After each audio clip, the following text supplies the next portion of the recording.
some people are in a rut because they don't know the steps they need to take, and some people are in a rut because they know the steps and they just can't bring themselves to move forward. Now, if we talk about steps to get like your life plan into action here for 2018, what kind of steps, where can we go from the beginning here? So the very first step, before you even decide what your goal is to figure out what your personal needs and values are, what's important to you, because it's different for everyone. And the problem is, a lot of times we don't take the time to figure out what we want. We just take what someone else tells us we should want, and those are the worst kind of goals, because a goal really needs to be self-motivated and genuine, and it needs to align with your core values and needs. So take a few minutes to think about that. What's important to you? Is it family? Is it money? Is it peace? Is it excitement? What are the things that you value? And then we can figure out a goal that aligns with that. So this can give you kind of a good starting point, a good foundation to get up and at 'em a little bit. Absolutely. And the entire book I wrote to be a simple step-by-step guide to figuring out your goal, setting your goal, and achieving the goal. I don't think it should be scary or rocket science. The whole book's 107 pages. Right. It's like having a coach in your pocket. It's as simplified as possible. Now, author and leadership coach Carrie Williams is with us here this morning. She is the author of Eyes on the Prize. Now, Carrie, to you, a lot of people have their idea of what goal setting is, and there are things that you consider to be myths regarding goal setting. What are we looking at there as far as myths go? So when I talk about myths, I really mean excuses, right? And there are excuses that I hear over and over. And the first is that I don't have time. I don't have time for one more thing in my life, and I don't have time to set a goal. The fact of the matter is, when you set a goal, you become more focused and more prioritized. So you make more time in your schedule. Things actually become more streamlined. You get better at saying no to things that aren't on the path to getting this goal. The other one is, a lot of people really believe that it is better not to try than it is to try and fail. Because as a culture, we tend to believe that if we fail, that means we're a failure. But what I have to teach my clients is that a failure is the single biggest potential for growth of your life. You don't grow and learn from your success. Right. But you can grow and learn from your failures massively. And people who are incredibly successful had a series of pretty massive failures to get there. Yeah. Abraham Lincoln, I suppose, being one of the best examples there. Yeah. So it sounds counterintuitive, but we spend a lot of time learning to embrace failure. And then the third myth is, and I'm sure you've heard this because there are books out there all over the place that reinforce this. If I force myself to do something for 21 days, it will become a habit. Have you heard that one? I have. Yeah. Not to burst your bubble, but it's not true. Does it take longer than that, or is that just a complete fallacy right from the beginning? It can take longer, or it can take less time. What they're hoping will happen is in 21 days, you'll go through a psychological process that's called transition. And that is just literally the acceptance and grieving process for what you're going to lose and embracing what you're going to change to. Okay. But usually what people do, if they go 21 days, they just white-knuckle it and force themselves for 21 days. So on the 22nd day, they go, oh, this should be easy now. And they just go back to the original habit. I was vegan for 21 days. And on the 22nd day, I had meat. Is that you personally, or is this somebody you knew? Yeah. Oh, that was you. I okay. did it.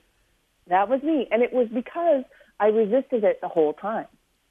And I kept saying, well, if I can just get to day 22, it'll be a habit. If I can just get to day 22, it'll be a habit. But I didn't go through that process. Wow. So then after that day, you had meat on the day after, and then what happened? I am still a meat eater. I just don't eat it every day. Okay. Well, that's a good idea. I think that's how you're supposed to do it, right? It depends on who you talk to, but that's how I do it. So okay. It works for me. Author and leadership coach Carrie Williams, author of Eyes on the Prize, here with us. Now, Carrie, you mentioned fear of failure in that last part there. How a lot of people don't act because they're afraid if they act, they're going to fail. But you kind of need to get over a fear of failing. Is that right? Yeah, we do. What happens is we mentally go to the worst case scenario when we think about failure. And since we don't want to live that outcome, we decide it's safer not to take a risk at all. But that worst case scenario, one, rarely happens. Right. And two, when failure does happen, that is the chance to grow resilience, to change strategy, to come up with a new plan, to become more determined. So it's really a matter of, and this sounds ridiculous, but practicing small failures. Practice something that is safe that you're just not good at. I don't care if it's changing a tire or playing a sport. Nothing that's going to be life-threatening, but practice something that you're not good at. And when you don't do well, do it again. Because we tend to avoid things that we don't do well the first time. Right. That's actually a pretty good idea. Just something small, like it could be singing or, I don't know, cooking or whatever. Just something that you don't do well, and then just kind of do that over again. So does that kind of get you in the practice then of getting in a mindset of doing things that you're not good at? Exactly. So what that actually does is starts to shift you into a growth mindset as opposed to fixed, and that's where we want you to be. And also we're practicing expanding your comfort zone without panicking you. And that's actually quite a good idea. I suppose I never thought of that before, but I guess that's why I'm not the author and I'm not a leadership coach. Well, and here's the fun residual of that is you're going to learn some new things. And you might find that you love them. You just didn't love them the very first time you tried them.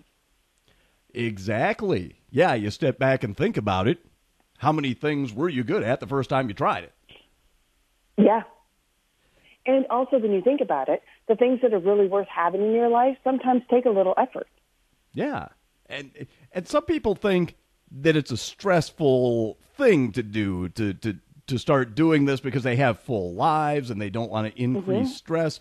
But you can actually increase your success and decrease stress at the same time. You can. And you can actually turn this into a bit of fun. Make it a game for yourself.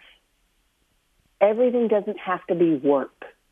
And that's one problem I have with folks when I talk about goal setting. They're like, oh, more work. Yeah. Well, this can be fun.